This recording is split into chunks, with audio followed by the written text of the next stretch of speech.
Bienvenido, Maxi, nos acompañas desde Buenos Aires. Sé que es un poco más tarde allá, 7:30 de la noche. Muy bienvenido, muy agradecido. Gracias por estar aquí, por acompañarnos. ¿Cómo va, Germán? Un placer, la verdad, estar con vos.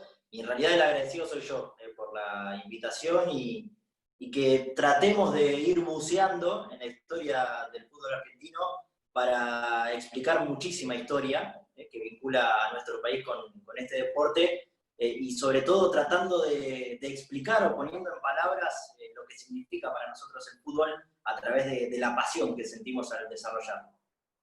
Sin duda, Argentina, uno de los países más representativos en el mundo en lo que tiene que ver con el fútbol, y parte de la plática que vamos a tener hoy, Maxi, es no solamente el aspecto deportivo, como tú dices, y hemos platicado, sino el contexto histórico de la evolución del fútbol, el aspecto social de la importancia que tiene el fútbol en todos los países latinoamericanos e hispanos, pero yo tuve la oportunidad de vivir la afición en Buenos Aires, en Argentina, en la Bombonera, y es incomparable. Quiero que nos transmitas también un poco de eso a muchos de los que no han podido vivir eso, esa parte de los hinchas, ¿no? De la fanaticada, como también decimos en otras partes. Entonces va a ser una plática muy interesante. Maxi es... tiene una historia periodística muy importante, es periodista deportivo hoy de la cadena TNT, que es la cadena que tiene los derechos de transmisión del fútbol argentino. Entonces, muy contento de tenerte aquí porque tú conoces de primera mano el fervor, la pasión, los movimientos que existen en el fútbol. Por supuesto, hoy estamos en un poquito en un paréntesis deportivo, pero la parte de la pasión, la cultura, la efervescencia que tiene el deporte, eso es incomparable. Entonces, gracias por darte el tiempo, por transmitir lo que tú vives en la cancha, lo que vives con los deportistas, el acceso a la información que tienes, las entrevistas que has podido hacer. Todo eso va a enriquecer muchísimo la plática que vamos a tener hoy. Por supuesto, un poquito hablar de tus orígenes. Tú eres originario de Río Gallegos, de la provincia de Santa Cruz, ¿no? Sí, viene al sur de la Argentina, casi que en el Polo Sur, en la Antártida prácticamente. Patagonia. Sí. Patagonia pura. Por supuesto. Y bueno, de las pláticas que tú y yo hemos tenido, por supuesto, me has hablado de tu pasión que has tenido desde siempre por estar involucrado con el deporte. Hacer el deporte es tu pasión, es tu vida. Iniciaste tu carrera de periodismo ya hace bastantes años, muchos años, tanto en radio como en televisión. Entonces, si quieres platicar un poquito de eso, sería interesante también. Sí, bueno, yo nací en Río Gallegos, como decías vos, Germán, y desde muy chiquito siempre vinculado a lo deportivo. Quizás por algunos problemas que yo tenía de salud no podía practicarlo, entonces ahí es donde yo creo que mi fuego todavía ardió mucho más, porque al no tener la posibilidad de practicar tantos deportes por estos inconvenientes de salud que yo tenía, traté de buscarle la vuelta por otro lado y bueno, cuando estaba en mi casa, sin poder salir, porque además las condiciones climáticas no ayudaban a mis problemas de salud, empecé a relatar, empecé a comentar, empecé a hacer los famosos campos de juego, que son aquellos periodistas que están cerca de los bancos de los suplentes en los partidos de fútbol. Empecé a hacer distintas cuestiones, todas vinculadas al deporte, a lo periodístico. Empecé a buscar información, me nutría constantemente, y ahí me di cuenta ya desde muy temprana edad que tenía que hacer algo vinculado al deporte, o ayudando y colaborando desde alguna ciencia, como puede ser, por ejemplo, la kinesiología, o aportando desde el lado del periodismo deportivo, que bueno, fue lo que terminó justamente pasando, porque hoy por hoy soy periodista deportivo y estoy trabajando, como decías, en TNT Sports. Qué maravilla y qué gusto tenerte desde la fuente de la información desde Buenos Aires. Entonces, mira, entremos en materia. Vamos a hablar, ¿por qué no empezamos platicando un poco acerca de la Liga Nacional, del fútbol local, ¿no? Un tema muy interesante, como en todos los países latinoamericanos, tenemos varias divisiones, varios tipos de equipos. Tenemos equipos ricos, tenemos equipos pobres, tenemos equipos que constantemente llegan a las finales, tenemos los equipos que siempre han sido campeones. Ilústranos un poquito, sobre todo porque dentro del fútbol argentino, esos 5 grandes clubes han sido semillero de grandes figuras, además de todo. Sí, y acá el fútbol se desarrolla desde 1840. Imagínate la gran cantidad de años que hace que se practica el fútbol en la Argentina. Y ahí me parece que también empieza un poco la explicación de la pasión, porque surge a raíz de la llegada de muchos ingleses, que son los creadores, por supuesto, del fútbol, que venían para buscar nuevos horizontes acá, en Argentina, para construir, por ejemplo, los ferrocarriles o para ganarse el pan. Y en los tiempos libres empezaron a jugar al fútbol, con esta disciplina que ellos, insisto, traían desde Inglaterra, y la empezaron a desparramar aquí, en la Argentina, y entonces generalmente las clases obreras eran las que en sus tiempos libres disputaban el vicio con esta práctica. A ver, en ese momento piensen que no había pelotas como la marca de las Tres Tiras o la Pipa, que generaban justamente balones, sino que se hacía, por ejemplo, con vejiga de vaca, o directamente con muchos papeles, se juntaban y se hacían pelotas, o con lo que tenían a mano. Y me parece que eso es lo lindo justamente, y lo que implica un poco, insisto, la pasión, es que vos no tenés que hacer una erogación importante de dinero para jugar al fútbol, sino que vos hasta solo podés jugar, porque te construís una pelota y ya el objetivo está cumplido. Y podés dominar, y podés driblear, y podés hacer lo que quieras, vos solo, con tu imaginación. Y me parece que eso es lo que se hacía en ese momento, y que empezó con este contagio de la pasión. Insisto, con la llegada de los ingleses, los obreros eran los que más practicaban el deporte, que se fue haciendo tan popular en la Argentina que se tuvo que profesionalizar.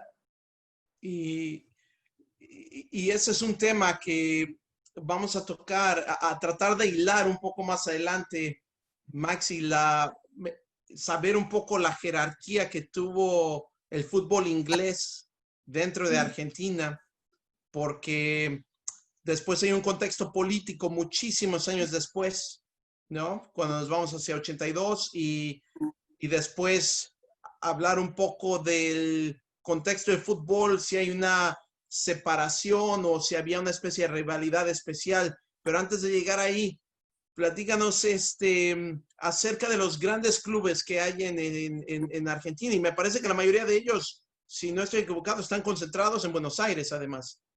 Sí, sí.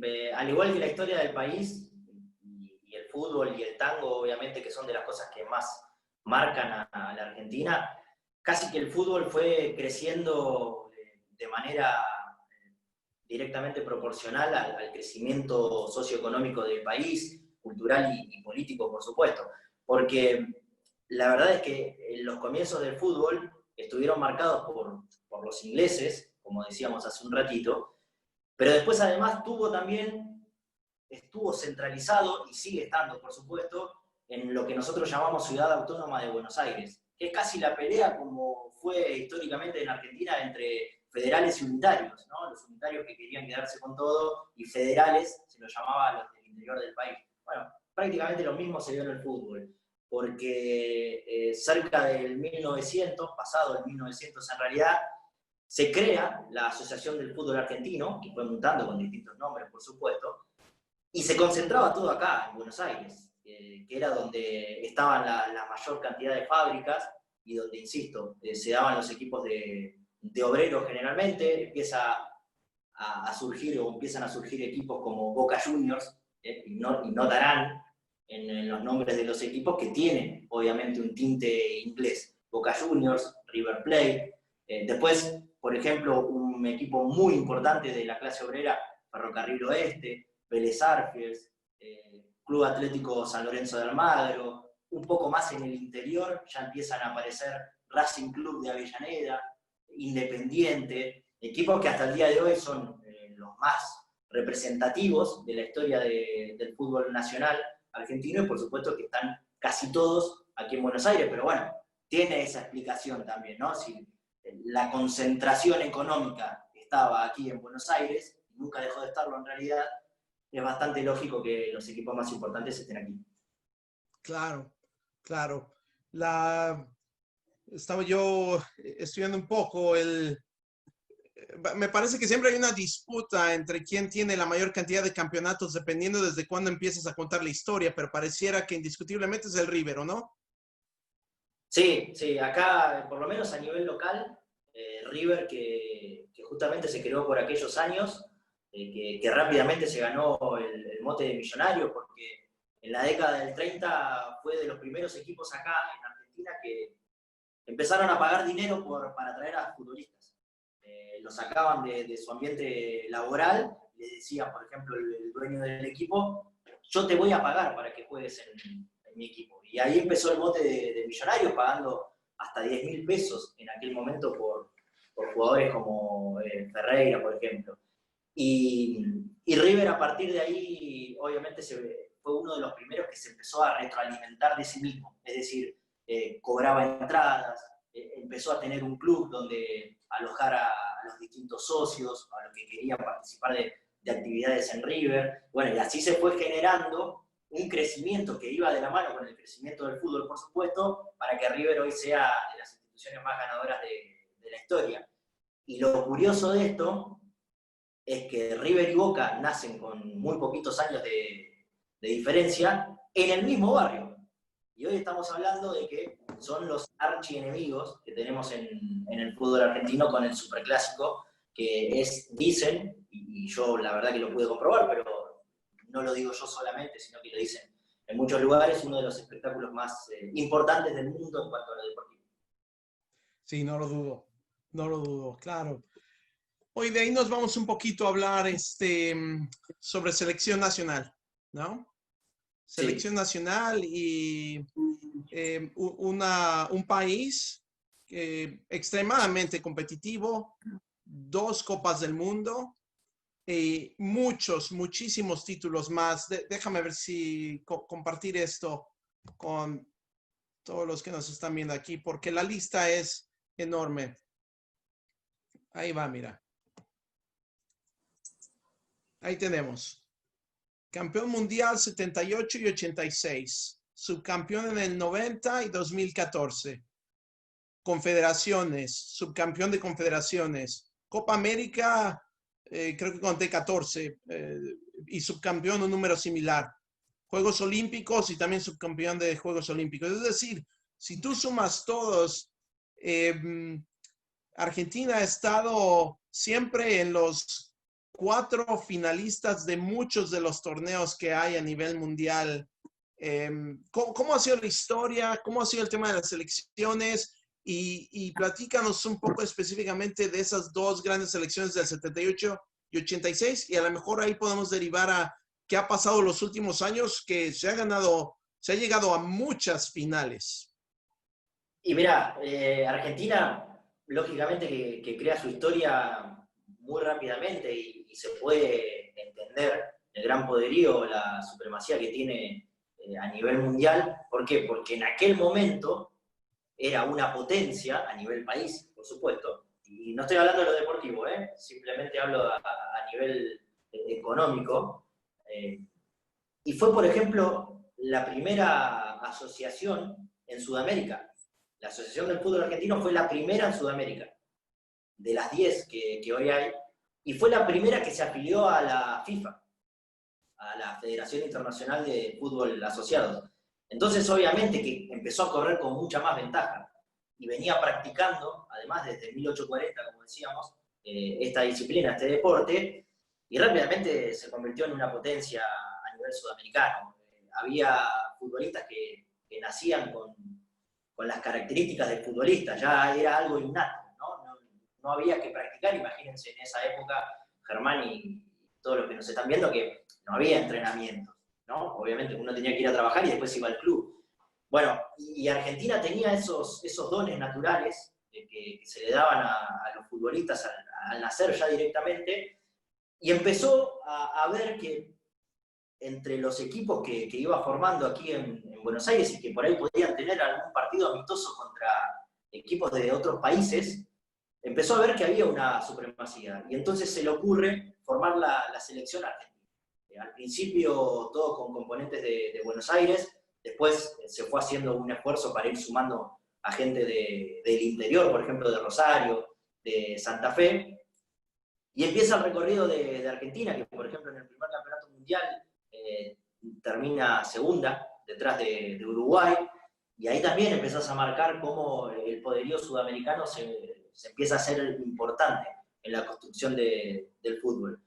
Va evolucionando todo, acá en la Argentina se empieza a profesionalizar todo, empiezan los futbolistas a entender y a ver que la gente en la calle empieza a responderles y los trata como celebridades, y empiezan ellos a imponer muchas más condiciones. Eso hace un crecimiento importante, con distintos derechos laborales y cuestiones que empiezan a exigir los propios futbolistas para la profesionalización de la disciplina, y todo culmina, o empieza en realidad, culmina esa etapa y comienza una mucho más gloriosa, que tiene que ver con el Mundial del 78, porque es una historia donde Argentina por primera vez obtiene un campeonato del mundo, después de distintas frustraciones, a raíz de un entrenador que dice, muchachos, evidentemente con solo el talento no nos alcanza, hay que ponerle un poco de orden, hay que hacer un proyecto, y ese proyecto lo hace César Luis Menotti, que es un entrenador que ha marcado el antes y el después en la Argentina en cuanto a lo futbolístico, por supuesto, y que se corona con el Campeonato Mundial del 78.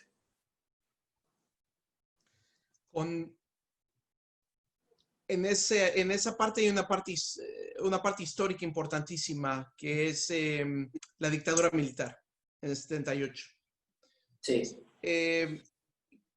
¿Cuál fue la importancia que tuvo desde tu punto de vista y de lo que conoces y has estudiado el haber ganado esa Copa del Mundo y haberla ganado en Argentina, además? Sí, básicamente es, obviamente que es un orgullo cuando ves las imágenes, y no necesariamente hay que involucrar tanto a los futbolistas. Es una historia que tiene muchos matices, ¿no? Y según con quién hables, por supuesto, y según cómo uno lo pueda ir interpretando esa historia. A ver, los hechos están. Nosotros estábamos en una dictadura militar, con el comandante Videla a la cabeza, había muchas torturas, había gente que desaparecía por pensar distinto, los músicos, muchos de ellos estaban censurados, un montón de cuestiones que hacían un contexto en el país que casi hace, por ejemplo, que la Copa del Mundo no se desarrolle en nuestro país, y que, por ejemplo, hizo que Johan Cruyff, una leyenda, una figura de la historia del fútbol, el holandés, no venga a disputar la Copa del Mundo acá en la Argentina. Bueno, muchas cuestiones que se iban dando, y donde el campeonato mundial se utilizó, lamentablemente, para desviar el foco de lo que estaba ocurriendo en nuestro país, para mostrar hacia el afuera, sin tanta información, que Argentina era un país civilizado, ordenado, cuando en realidad estaba pasando todo lo contrario. Pero bueno, se construyeron estadios, la seguridad se redobló, desde lo económico se aportó muchísimo desde el gobierno para que todo parezca prolijo, para que sea un escenario de paz y de alegría, cuando en realidad no era lo que estaba sucediendo. Por eso digo que es muy difícil separar el episodio de lo que estaba viviendo Argentina, el episodio deportivo, con lo que estaba viviendo el país, pero yo realmente pienso que a los futbolistas no hay que vincularlos en esta situación, porque incluso muchos de ellos, de los que conformaron esa selección, no sabían realmente lo que estaba pasando. Claro, claro. Sí, es cierto, y han pasado varios momentos históricos con Argentina y el fútbol, creo yo, ¿no? O se pueden hacer unos paralelos muy interesantes, porque después viene el Mundial del 82, viene la Guerra de las Malvinas y se llega al campeonato del 86, que uno de los mejores campeonatos del mundo, yo creo. Tú sabes que yo soy mexicano, no porque se haya hecho en México, pero fue uno de los mejores mundiales que se han vivido.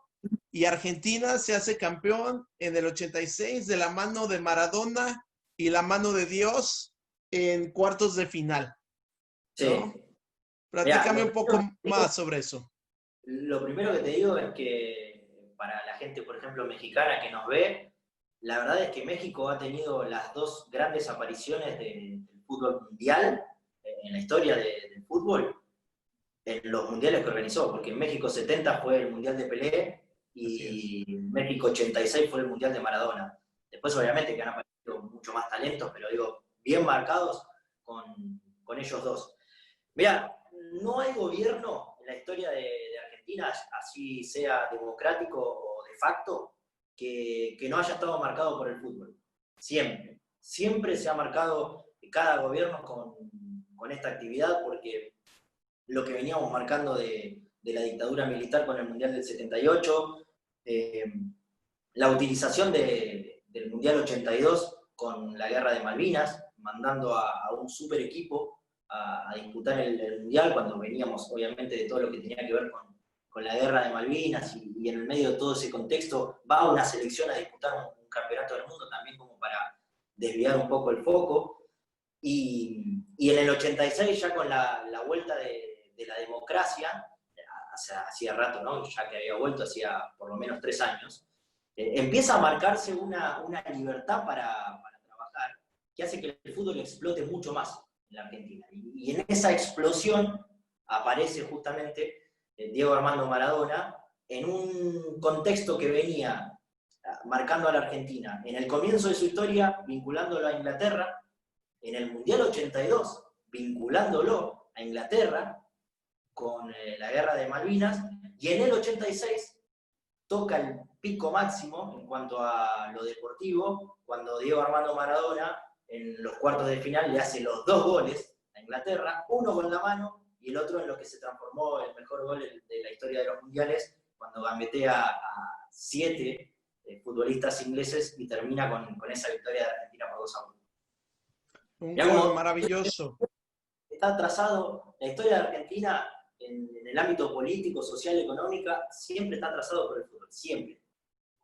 Sí, es verdad. Y ligado con la pasión que hay en el pueblo, también es inevitable que exista esa liga, ¿no? Impresionante. Y cuando recordamos ese Mundial del 86, que por cierto es el último campeonato mundial, o más reciente, no quiero decir último, el más reciente, debo decir, campeonato mundial que ha tenido Argentina, ese gol inolvidable, precisamente igual contra Inglaterra, y el gol del siglo, y además la mano de Dios famosa, ¿no? Que les da el pase a semifinales, maravilloso. Gran Sí. jugador y cuna de grandes jugadores a nivel mundial. Muchos, si no es que toda la selección argentina juega en Europa, juega, luego regresa a Argentina y demás. Pero por supuesto, tenemos que hablar de dos grandes, que son las dos grandes figuras motores del fútbol. Uno Maradona en su tiempo y ahora Messi en su tiempo, ¿no? Dos Sí, grandes jugadores. Uno, ¿cómo los distingues a ellos? Por supuesto, me gustaría que nos hablaras de lo que yo sé, de lo que he investigado, pero que tú nos ilustres con todo tu conocimiento. Son dos formas de crecer y desarrollarse en el fútbol completamente diferentes. sí, mirá, yo siempre digo, y cuando lo hablo con mis amigos, porque es inevitable hablar de fútbol, todo el tiempo estamos hablando de fútbol en Argentina, yo siempre digo que Messi es el argentino que queremos ser y Maradona es el argentino que somos. Ahí está la gran diferencia, creo yo, entre los dos y en lo que genera cada uno. Acá, lamentablemente, en Argentina, y mucho tenemos que ver los medios de comunicación, por supuesto, siempre se quiere hacer una división. Siempre hay que elegir a uno o al otro. Y en realidad tenemos que entender que somos capaces o tenemos que ser capaces en realidad, de poder disfrutar a los dos, de saber que tuvimos y que tenemos todavía en el caso de Messi a los dos mejores futbolistas posiblemente de toda la historia. Y nosotros nos empecinamos muy a la Argentina, por supuesto, en marcar quién es el mejor de los dos. Y muchos dicen que lo que generó Maradona en el país y obviamente en lo deportivo va a ser incomparable y que Messi no ha llegado por el solo hecho de que Messi no ha logrado un campeonato del mundo. Estuvo muy cerca, por supuesto, en el 2014, siendo subcampeón en Brasil, pero todavía está esa pendiente. Y además Maradona es lo que en Argentina por ahí muchas veces nos critican desde el afuera, pero que en el adentro lo tenemos muy incorporado, que es esto de la viveza, ¿no? Por ejemplo, el gol con la mano, de todas las declaraciones que ha hecho, de la cantidad de frases que ha generado, de la forma de comportarse, que muchas veces no es la mejor, y en casi todos los casos no ha sido la mejor fuera de un campo de juego, pero es lo que al argentino le apasiona y lo conmueve. Yo, principalmente y humildemente, digo que lo que me generó Maradona al verlo, Messi no me lo generó. Yo tuve la posibilidad de preguntarle a los dos en conferencias de prensa distintas, cuando Maradona era el técnico de la selección, y cuando Messi obviamente disputó algún partido con la selección, y lo que me generó al escuchar las respuestas de ellos hacia mi persona no fue lo mismo. Con Maradona, la verdad, tiene un magnetismo, tiene algo que me bloqueé. No escuché la respuesta, por ejemplo, de Maradona. Yo tenía un grabador en ese momento, tuve que volver a escuchar la respuesta en el grabador porque no sabía qué me había dicho. Me quedé atontado mirándolo sin saber qué responder, nada. No pude ni moverme. Con Messi no, con Messi pude seguir el hilo, le pude repreguntar, fue otra la sensación. Esto no lo hace ni peor ni mejor, porque es lo que ellos me generaron a mí, pero sé que a muchas personas le pasan esta situación, como también sé que sería distinto lo que el argentino pensara de Messi o lo reconociera si él hubiese obtenido una Copa del Mundo. Sí, sí, claro. Y la otra cosa que me gustaría que platicaras es, porque veo que Messi se desarrolla completamente fuera, se va a los 16 años y Maradona se Sí. forma completamente dentro. Entonces, ¿tú crees que hay una falta de conexión o disociación con Messi, como que se ve más como un extranjero, o cómo se le ve desde casa? Y puede ser, primero que, a ver, sí hay situaciones distintas donde generalmente antes, en la época de Maradona, jugar en la selección argentina era un privilegio para pocos. Y hoy, por la cantidad de competencias, la cantidad de ligas y la cantidad de futbolistas que hay, pueden ir variando mucho los nombres. Vos antes sabías que en la época de Maradona jugaba el propio Maradona, Valdano, Burruchaga, Ruggeri, Pasarela, siempre eran más o menos los mismos. Ahora vos sabés que Messi juega, pero después no sabés quién más.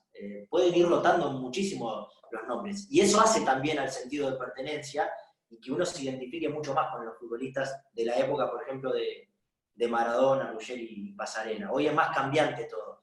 Y después lo que decís, la verdad que sí, Messi está más formado a la europea en cuanto a su personalidad y por ahí no tiene los exabruptos que desde mi lado bienvenido sea, que no los tenga y que sea un futbolista tan educado como lo es y que sea una imagen para los chicos que hoy lo puedan tener como ídolo, que lamentablemente Maradona nunca tuvo fuera del campo de juego. Insisto, no estoy poniendo a uno por sobre otro, yo creo que hay que disfrutar a los dos, pero sí es cierto que la formación de cada uno y lo que le ha dado cada uno al pueblo argentino es totalmente distinto.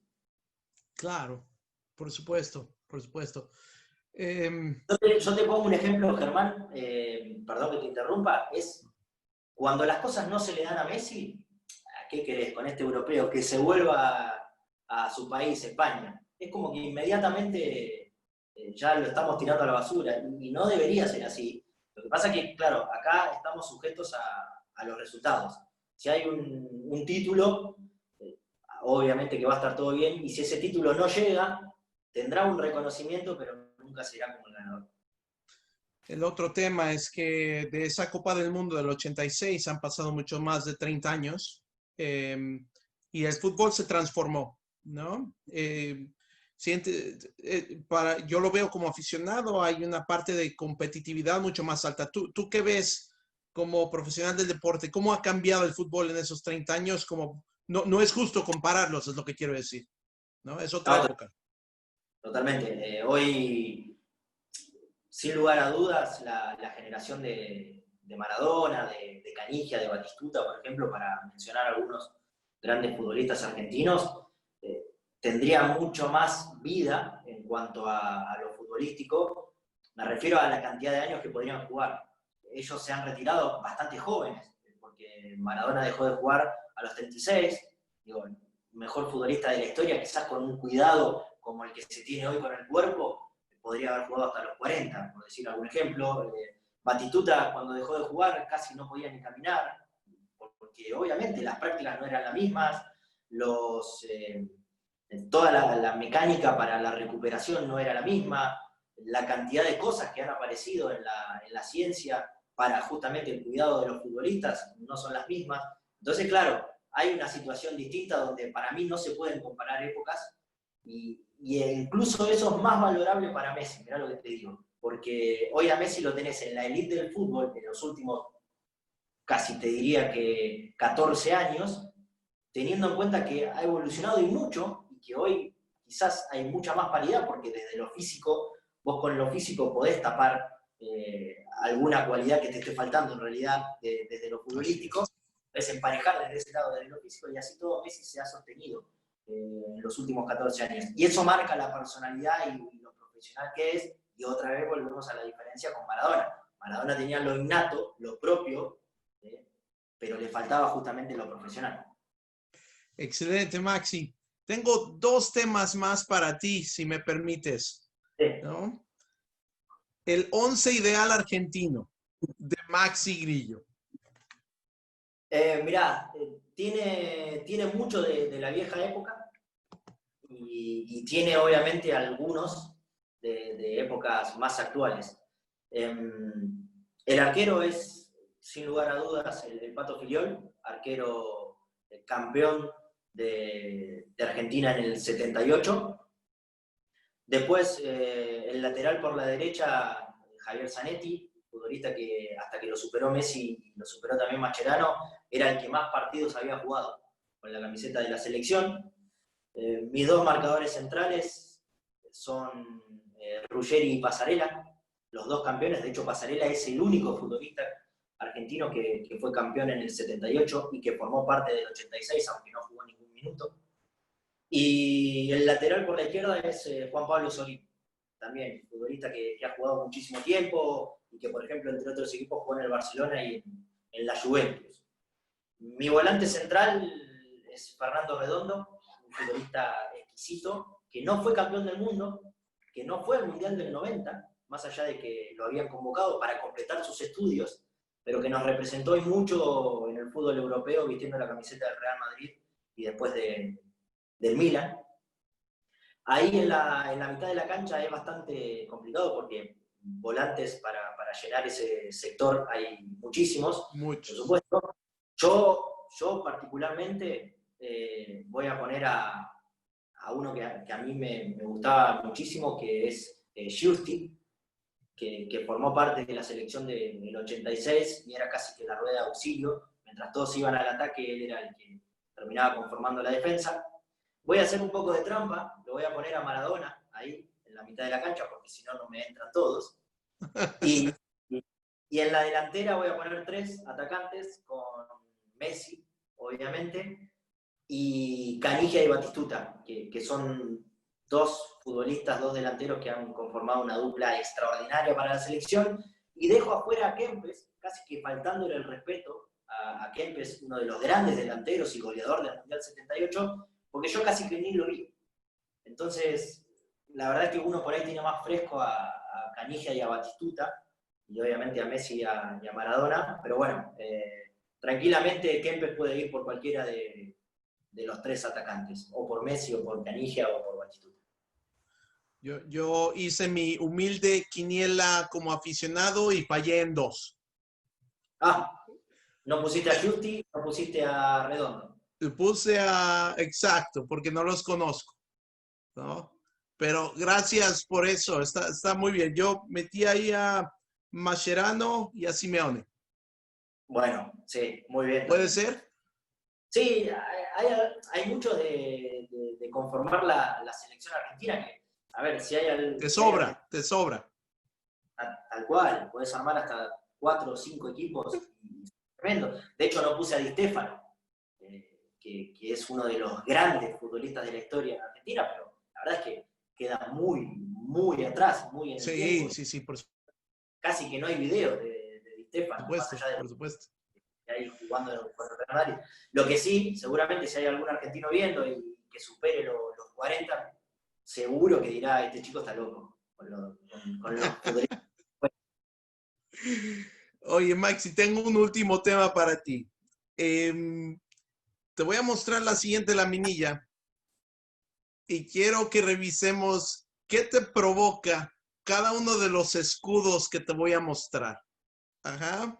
Es un poco esto como un juego, así que no tiene que ser nada formal, pero aquí te va. Uf, es tremendo, ¿eh? Voy a empezar por Inglaterra. Rivalidad pura, pura. Se le quiere ganar en todo lo que se puede. Ya te digo que trasciende lo futbolístico, por supuesto, pero cuando se enfrentan en lo futbolístico, y además se dio muy seguido desde el 86 hasta gran parte de los campeonatos mundiales, porque en el 98 nos volvimos a enfrentar, en el 2002 también, y está muy identificado con la guerra de Malvinas. Y el argentino, de tan pasional que es, no puede separar esas dos cuestiones. No podemos, en realidad, me voy a sumar a esto. Y cada vez que hay un enfrentamiento contra Inglaterra se le quiere ganar, casi que poniéndose en la piel de aquel episodio, que no es ni por asomo, no le quiero faltar respeto a nadie, pero digo que rápidamente el argentino lo vincula con aquello. Con Brasil es particular, porque también para mí es el superclásico a nivel mundial.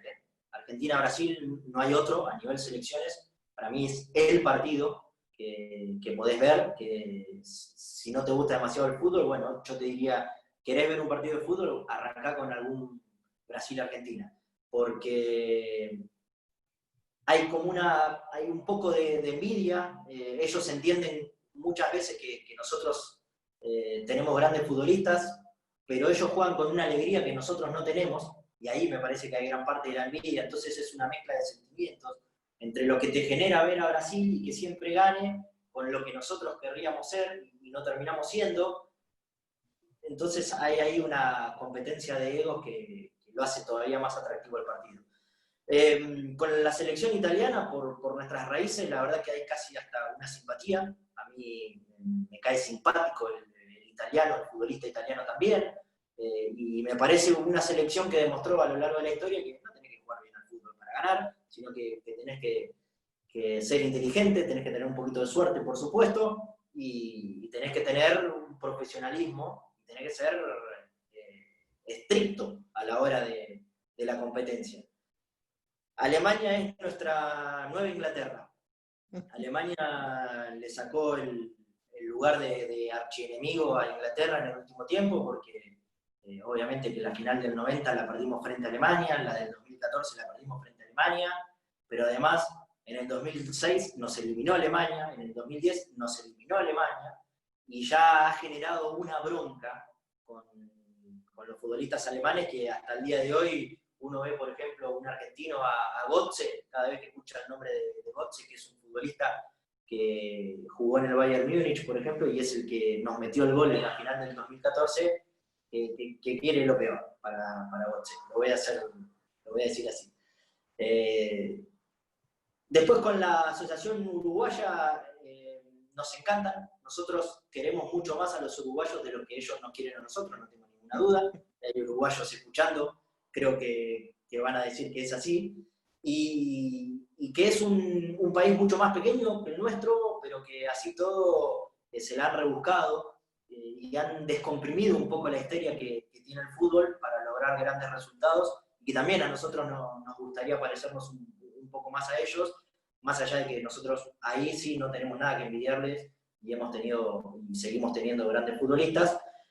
Y con México ahora hay un cariño particular porque Gerardo Martino es el entrenador de la selección mexicana, y por lo menos lo que pensamos nosotros es que México tiene un gran potencial que en el último tiempo no ha explotado, pero que, primero, la Liga Mexicana es un gran escenario para futbolistas argentinos, muchísimos están desarrollando sus carreras allá, y que después siempre nos ha caído simpática la selección mexicana, posiblemente por haber eliminado a México en varias Copas del Mundo y que no nos haya ganado.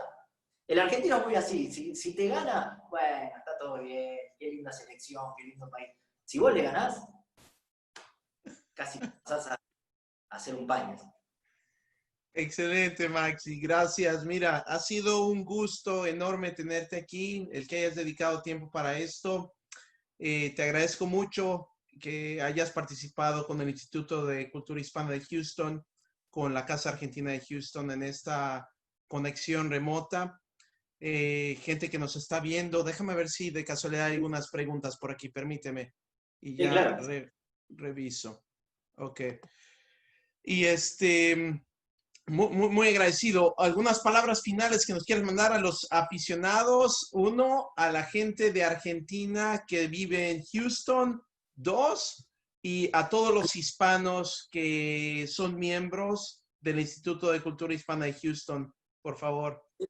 Sí, lo primero es que, lógicamente, les agradezco a ustedes por haber creído que yo por ahí podía aportar algo en este ciclo argentino que han realizado y que vi, además, y lo venía charlando con vos, Germán, los tópicos que han tocado justamente en el último mes, obviamente que es la composición perfecta para describir a nuestro país, ¿no? Entre el vino, el asado y ahora el fútbol, por supuesto.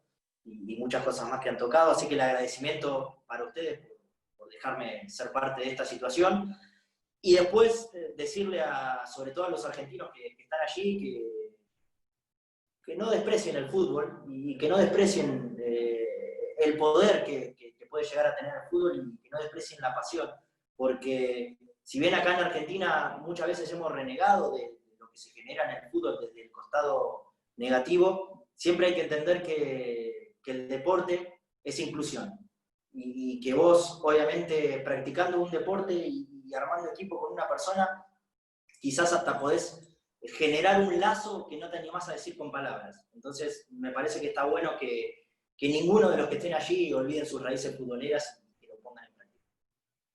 Maxi, gracias. Mira, dos comentarios. Uno, nos acompaña hoy, y me estoy dando cuenta ahora, Gabriel Volpi, que es el cónsul de Argentina aquí en Houston. Y te está viendo y te manda saludos y agradecimiento.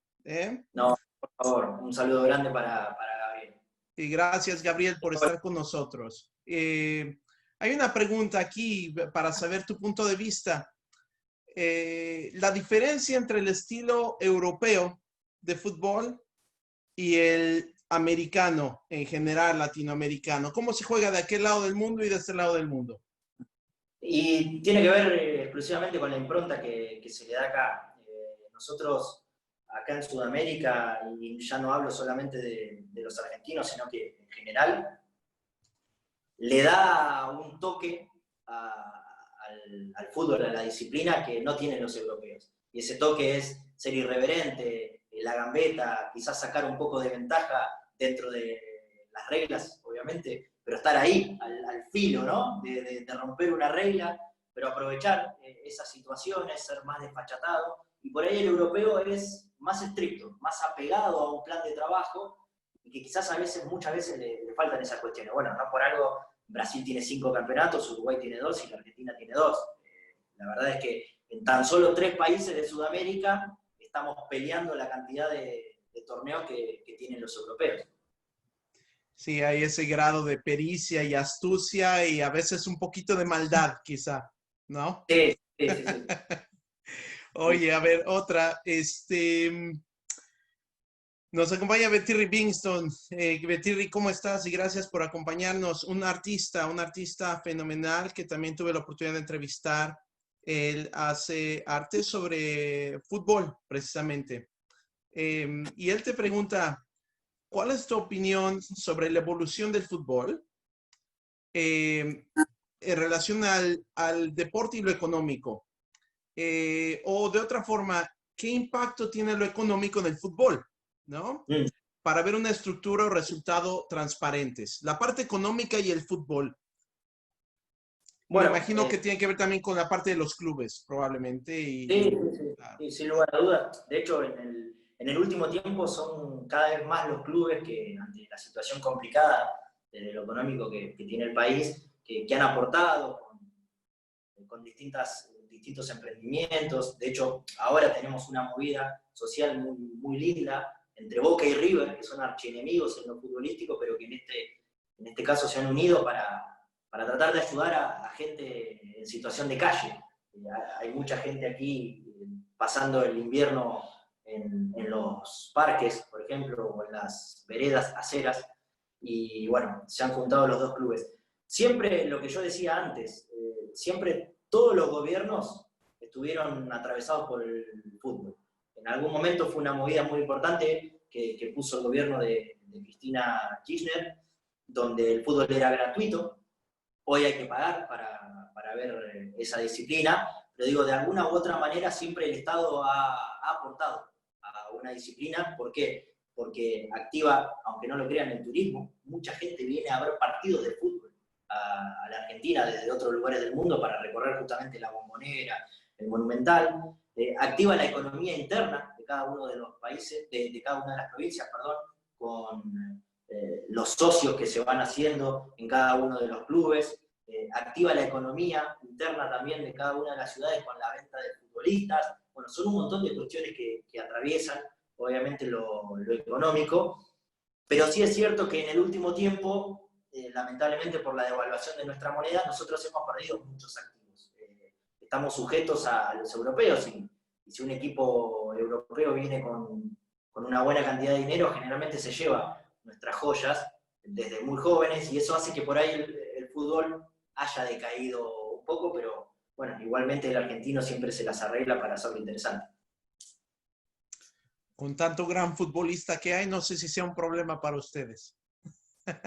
Sí, sí, la verdad que sí. Sí, yo creo que en el último tiempo también, hablando un poco de cómo ha ido la evolución o involución, según con qué vara se lo mida, en el último tiempo creo yo que dependemos mucho de las individualidades y no hemos sido tanto un equipo.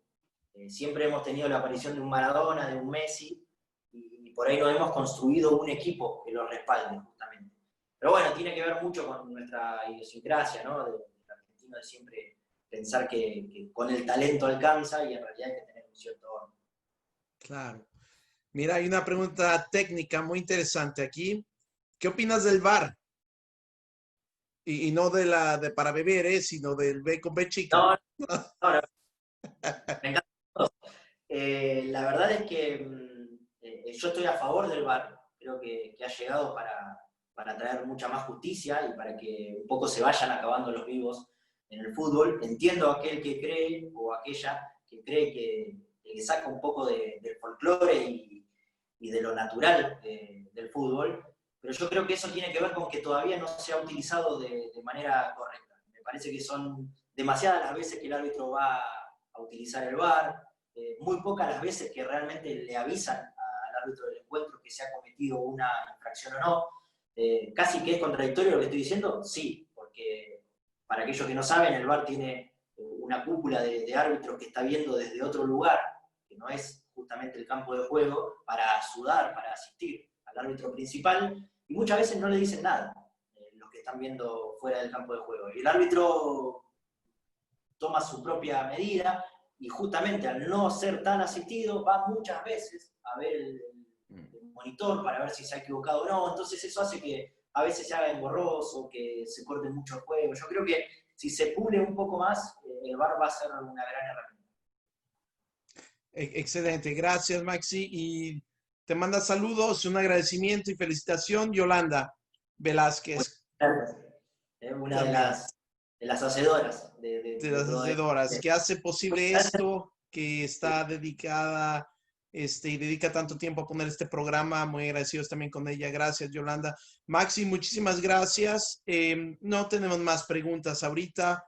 Nos pasamos un poco del tiempo, pero creo que fue una plática muy entretenida, muy amena, educativa, cultural. tocamos todos los puntos. Gracias por tu conocimiento, tu tiempo y por estar disponible con nosotros. No, por favor, yo insisto con que el agradecimiento es para ustedes, que me hayan convocado y que hayan creído que podía aportar algo. Así que, lógicamente, quedo a disposición y me encanta que se tome tan en serio la cultura latina en un país extranjero y en un país como el de los Estados Unidos, lógicamente, donde uno por ahí va buscando algo para su vida, pero sabe que va a tener que pelearla porque va a estar solo, con un distinto idioma, con distintas costumbres. Me parece muy, pero muy positivo que haya una comunidad que respalde y que aúna a todos. Mira, así es, tienes toda la razón, es una vida distinta y hace falta siempre estar en contacto con nuestras culturas y esto es parte de ello. Igualmente, toda su gratitud te manda María Fernanda Bruno a nombre de la Casa Argentina de Houston, ¿no? Que es presidente también de ahí, que nos ha ayudado con estos contactos en esta colaboración de este gran programa. Te mando un abrazo, Maxi, gracias por todo y seguro nos volveremos a encontrar. Que estés muy bien. Un placer y a disposición cuando quieran. Saludos. Bye.